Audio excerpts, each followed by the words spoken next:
오늘은 이제 지말불각부터 들어가겠습니다. 지말불각은 먼저 3세를 밝힙니다. 그러니까 3세 6추, 이 3세를 다른 말로는 원효 선생님께서는 정의하기를 아랴식이다 이렇게 얘기합니다.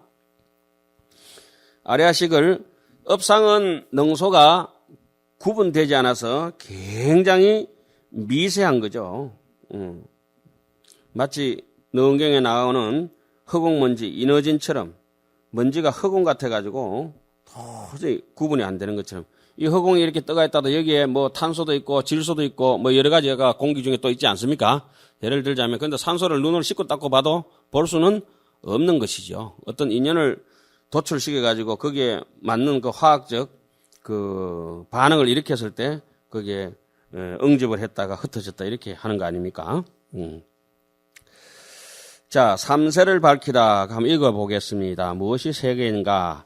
부차, 어허, 불각, 고로생, 삼종상하야, 가여피, 불각, 상응, 불리, 하나니, 우나위, 상고, 부차, 불각, 고로, 생, 삼종상하야, 여피, 불각, 상응, 불리, 하나니, 우나위, 상고, 부차, 불각, 고로, 생, 삼종상하야, 여피 불각 상응 불리 하나니 우나위 삼고 또한 불각에 의지하는 까닭으로 세 가지 모양을 내어서 근본 불각과 더불어서 상응하여 떨어지지를 않는다. 그러니까 근본 불각 뭐 따로 있고 지말 불각 따로 있는 것이 아니라 나무가 뿌리가 따로 있고 줄기가 따로 있고 잎사귀 가지가 따로 있는 것은 절대 아니고 서로 상응해서 있다 이런 말씀이죠. 뭐 얘기를 하자 하니까 근본 불각이 따로 있는 것 같고 지말 불각이 따로 있는 것 같이 보이지만은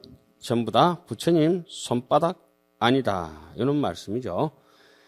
그러면 첫째는 능소가 나눠지기 전에 상을 뭐라고 합니까? 무명업상이라고 이렇게 얘기합니다. 무명이란 말은 밝음이 없다는 말이고 밝음이 없다는 말은 지혜가 없다는 말입니다. 무슨 지혜가 없느냐? 자성청정의 본각 진성의 지혜가 없다. 그러니까 그것이 이제 한번 이 사람이 지금 발병은 하지 않았는데 무슨 인자를 병의 인자를 유전 인자를 가지고 언젠가는 환경을 만나든지 탁하게 살면 어떻습니까? 그것이 발병할 가능성이 상당히 많다. 그래서 지금 이 사람이 뭐 발병을 안 했다고 해가지고 그 인자가 눈에 안 보인다 해가지고 그렇게 할 수는 없고 그러니까 우리가 지금 나중에 이제 그냥 좋은 일을 하든지 나쁜 일을 하든지 일체업은 어디에서부터 비롯됩니까? 무명업상으로부터 됩니다. 업상으로부터. 이것이 이제 업을 지을 수 있는 전제 조건으로 이렇게 해놓는 거죠. 그러니까 처음에는 전에 제가 이렇게 말씀드린 게 이렇게 있습니다. 미호기는 뭐 한다 했습니까? 초판다. 미호기는 무명업상, 초와 무명과 애취. 8번, 9번, 그러니까 12연계 중에 1, 8, 9는, 초 8, 9는 뭡니까? 미혹이다. 미혹하다. 미혹하기 때문에 뭘 짓습니까? 업을 짓는다. 업은 뭐라 했죠? 얼마나 했죠? 20원이다.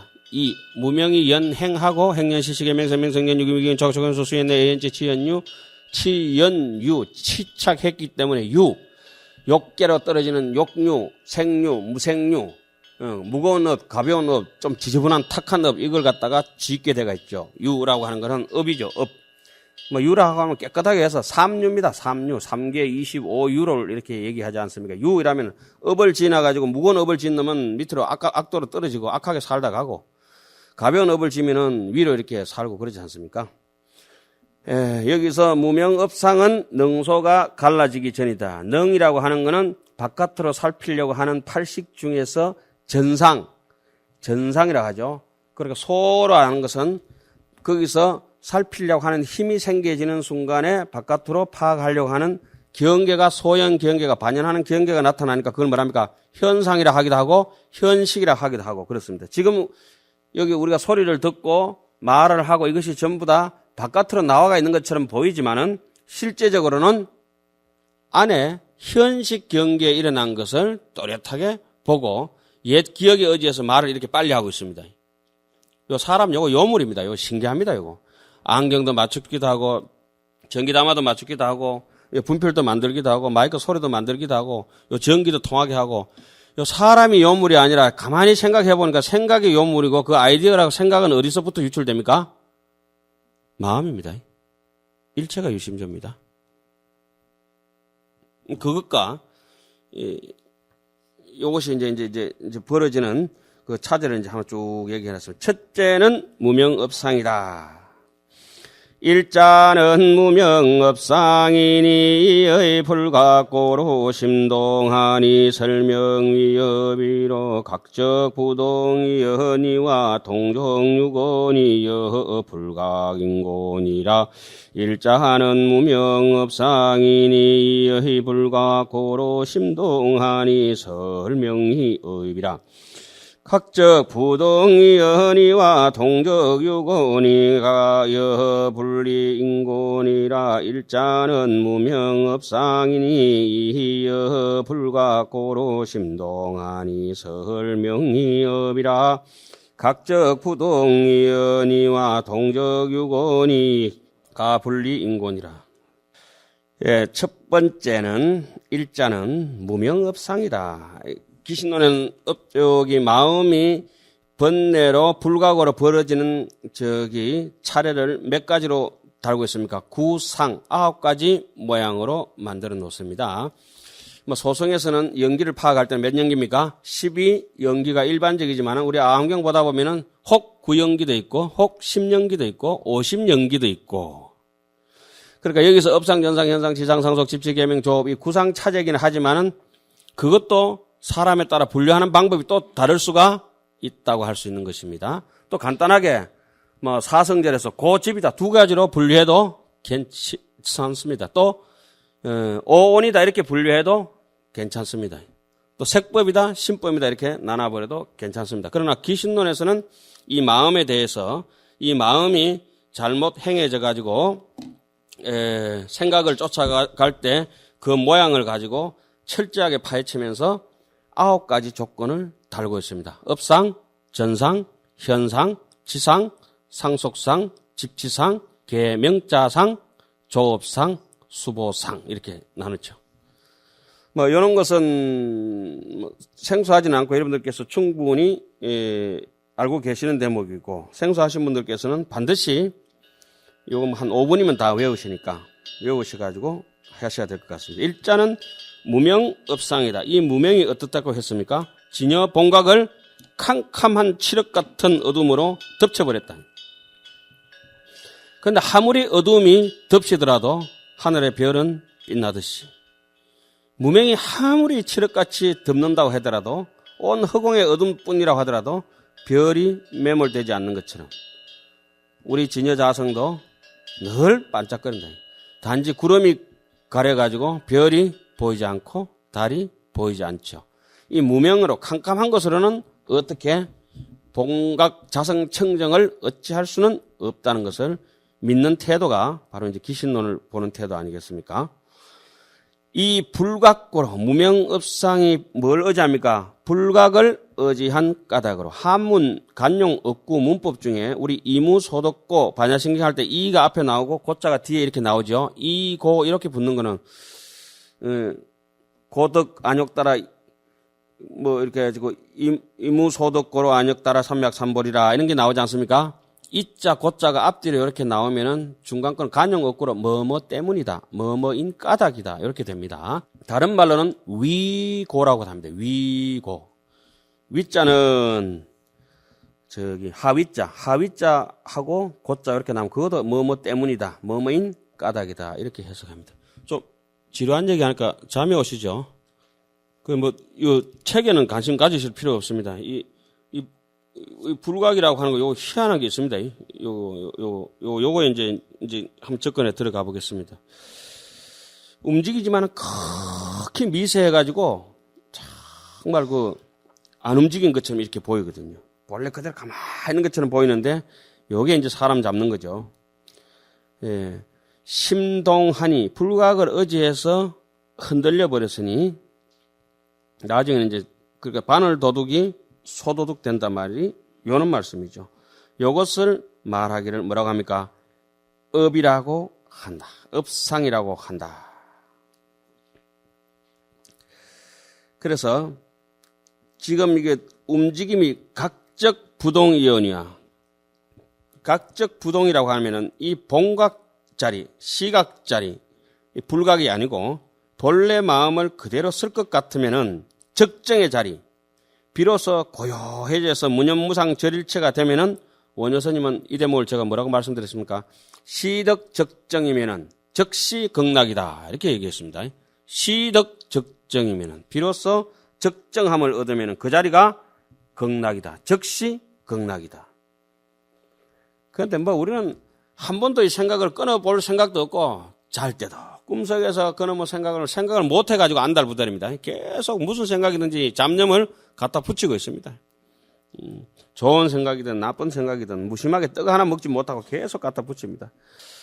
자, 각적 부동이언이와 동정유고라. 움직이면은 괴로움이 있다.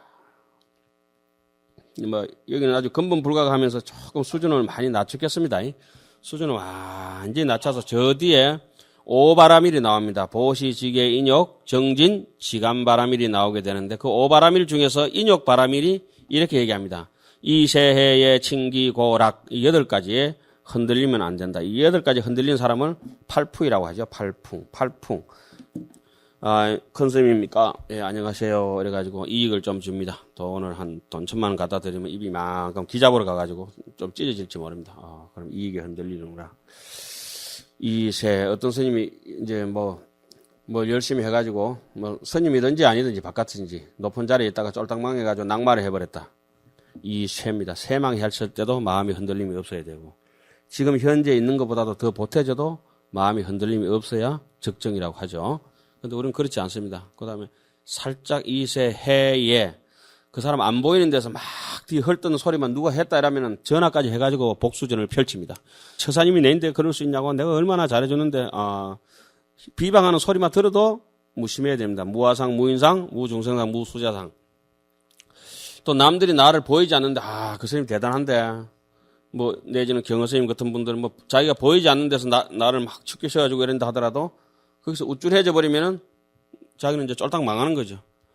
그냥 그대로 그냥 허공처럼 있는 거죠. 그다음 이세해의 눈앞에서 칭찬하면은 막 반가워하죠. 막 미칠 것 같습니다. 좋고.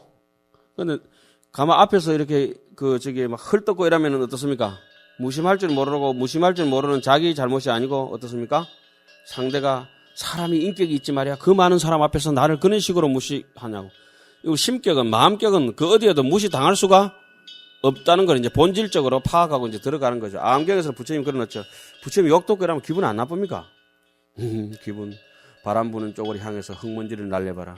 내가 안 받아들이면은 먼지 뿌린 놈만 진흙만 먼지에 쌓일 것이다. 바람 반대편에 항상 써 있는 태도. 그래서 이세해의 칭기 고락. 조금만 이제 여름에 더우면은 몸이 덥다. 죽습니다. 겨울에 춥다. 아유 추워라. 추워 죽고 더워서 죽고 괴로워 죽는다. 고락 좀 시원하면 아이고 이렇게 좋나 시원하나 에어컨 좋다. 조금 또 뭐 따뜻하면 아이고 구들장 역시 최고야. 이세해의 칭기 고락에 내가 얼마나 흔들려가지고 가고 있느냐만 살핀다고 하면은 기한의 발도심이라고 하는 것처럼 줄이고 추운데 무심하면은 도자곤이라. 도는 저절로 높아지고 자성청정은 저절로 부르지 않아도 이미 와가 있다고 이렇게 이제 얘기하지 않습니까? 여기서 뭐 굳이 따진다면은 흔들렸다. 동적유고다. 처음에는 고통에 조그맣게 흔들렸지만은 나중에는 큰 지옥 감옥까지도 초래하는 수가 있지 않습니까?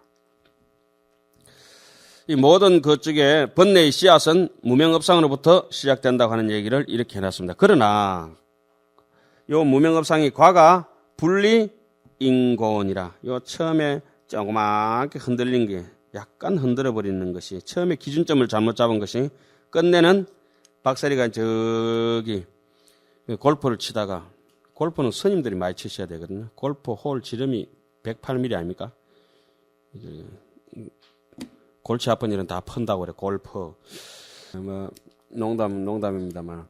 그럼 처음부터 홀이 유차라도 어떻게 해요? 천지 현격이라고 우리 신신명이 나오지 않습니까? 처음에 탄도가 약간만 빗나가면은 끝내는 저기 되지 않습니까? 여기 결과도 가도 처음부터 무명으로 삐딱하게 걸었기 때문에 어떻습니까?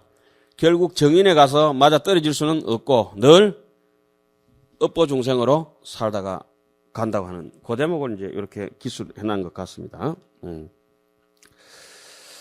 자, 뭐 요만큼은 했지만 그러나 이 무명업상은 알 수가 없다. 말간 허공 같죠. 그렇지만은 허공에 방사능이 있는 줄 버떡 알아차려야 될 것 같습니다. 예. 그다음에 능견상. 능견상은 전상이라고도 얘기합니다.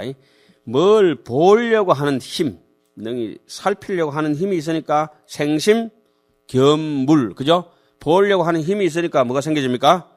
경계상, 현상이 나타나게 되어 있습니다.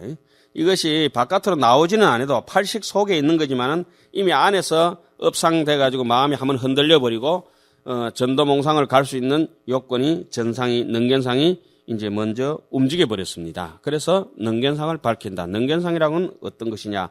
지금 하는 대목이 몇 식입니까? 제8 아레야식입니다.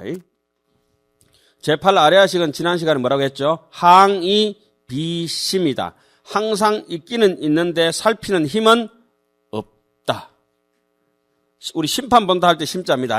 항이 비심. 항 이럴 때는 항상 하다는 말이고 이 말열 있자는 그때 영어로는 but 이런 뜻입니다. however. 그러나 항이 항상 하지만은 비심 살피는 힘은 없다. 이렇게 하는 거죠. 그러면 육식은 뭡니까? 심이 비항이고 칠식은 역항 역심이고 오식이는 비항 비심이고 간단하죠? 너무 쉽습니다. 그리고 지난 시간에 오식은 뭐라 했습니까? 오식이 지혜로워지면은 성소 작지가 되고 육식은 묘 관찰지가 되고 칠식은 평등 성지가 되고 팔식은 대원 경지가 되는데 똑같은데 깨달은 자의 입장에서는 지혜 지자를 붙여주고 깨닫지 못한 자의 입장에서는 마음을 쓰는 게 업식을 따라가니까 식자를 붙여주가 있습니다. 예, 그래서 여기서 능견상이라고 하는 거는 능이 보려고 하는 모양이 이런 거는 참 대단하죠. 현명으로 들어받아 볼 수도 없고 심리로 유추할 수도 없는데 깨달은 자들이 마음의 경계를 이렇게 분리를 해놓은 겁니다. 이걸 갖다 법상이라고 하죠. 그래서 유식종 이런 거 같은 경우는 법의 모양을 가지고 마음의 모양을 심상을 정리해놓은 걸 법상종이라 하죠. 우리 동화사 같은데 또 법주사 같은데 금산사 같은데 이런 데 전부 다 미륵 법상종으로 이렇게 분류를 할 수가 있겠죠. 해인사 같은데 범어사 같은데 또 뭐 하음사 같은 데는 저 어디입니까? 법성 쪽으로 이렇게 붙여져 있죠. 그리고 여기 법상의 또 반대말은 뭡니까? 파상이라고 하죠. 우리는 건강경 같은 건 전부 다 파상, 상을 없애죠. 약견, 재상, 비상, 적견, 열애 뭐 이런 거 이제 파상종이라고 하죠. 법상종, 어느 상을 세우기도 하고 파상은 상을 없애서 공종은 그 뭐 중간 도리로 모든 상을 갖다가 민절해가지고 없애버리지 않습니까? 그래서 상을 세우는 입장에서는 풀어주니까 종이고 상을 갖다가 확 걷어가지고 나소를 풀베버리듯이 싹 없애버리는 거, 제초제 뿌리버리듯이 하는 거는 탈이죠. 종탈 자제, 살할 자제. 우리 뭐 선에서 늘 그래 얘기하지 않습니까? 상을 세우고 상을 무너뜨리고 하는 것이 자유자재한 사람들은 이제 명한종사라고 이렇게 얘기하지 않습니까? 마치 그 제갈량이가 맹해기를 7종 7검 7번 사로잡았다가 7번 풀어주듯이. 그래 또 이제 교가 입장에서는 근서자재 이 얘기를 갖다가 쭉 늘려가지고 한도 끝도 없이 풀어가지고 말할 수도 있어야 돼요. 싹 땡겨가지고 반야신경처럼 이렇게 얘기할 수도 있어야 되죠. 그럼 원효스님도 조금 근서자재가 사복이보다는 못했죠. 사복이 어머니가 이렇게 돌아가셨을 때 어떻게 했습니까? 스님 경전 씻고 당기던 우리 집 암소가 죽었습니다. 와서 연불 좀 해주세요. 그러니까 당신 어머니가 이제 뭐 어디 평소에 원효 스님한테 신심 있게 했던지 어쨌든지 그러니까 자기 암소 죽고 뭐 이렇게 했다는 뭐 소리가 보니까는 무엇이 한참 원효 스님이 나지 말아라 죽기도 괴롭구나 죽지 말아라 또 태어나기도 괴롭구나 하니까 사보이가 뭘 했습니까? 아이고 스님도 뭘 그래 공부를 오래 하시고 얘기를 그래 길게 겁니까? 딱 석자로 생사고 간단하게 그냥 생사고 이러면 끝내지 뭘 그렇게 한참 연구를 하냐고. 자, 여기 능견상, 그 다음 뭡니까? 경계상은 또 현상입니다. 근데 요까지는 어디에 있습니까? 팔식 위에 있기 때문에 바깥으로 나타나지를 못합니다. 그러니까 경계상을 파악하려면은 색자재 무생법인을 얻어야 되는 팔지 부동지까지 가야 됩니다. 능견상을 밝히려고 하면 심자재 제9지 선해지를 얻어야 되죠. 그리고 업상을 밝히려면 법운지를 통과해야 되죠. 자, 여기서 이자는 능견상이니 이의 동고로 능견이니 부동적 무견이니라. 이자는 능견상이니 이의 동고로 부동적 무견이라. 이자는 능견상이니 이의 동고로 능견이니 부동적 무견이라. 본래부터 바깥으로 향하는 그 안쪽에 있지만 이제 바깥으로 향하게 할 수 있는, 태동할 수 있는, 능견할 수 있는 견분이 비로소 생겨지는데, 여기서 이제 아직까지 이제 경계를 의지하지 않은 경계가 나타나지는 않았죠. 둘째는 능견상이니 움직임에 의지하는 까닭으로, 움직임이라고 하는 것은 본래 고요한 봉각, 진성, 자성, 청정에서 이 무명풍이 흔들어서 바다가 비로소 출렁거리기 시작하니까 움직임에 의지했기 때문에 까닭으로 능견상이, 능이 보나니, 능인견상이 생겨지나니, 이 움직이는 것이 없다고 하면은 보는 것도 없다, 무견이다, 이런 얘기죠.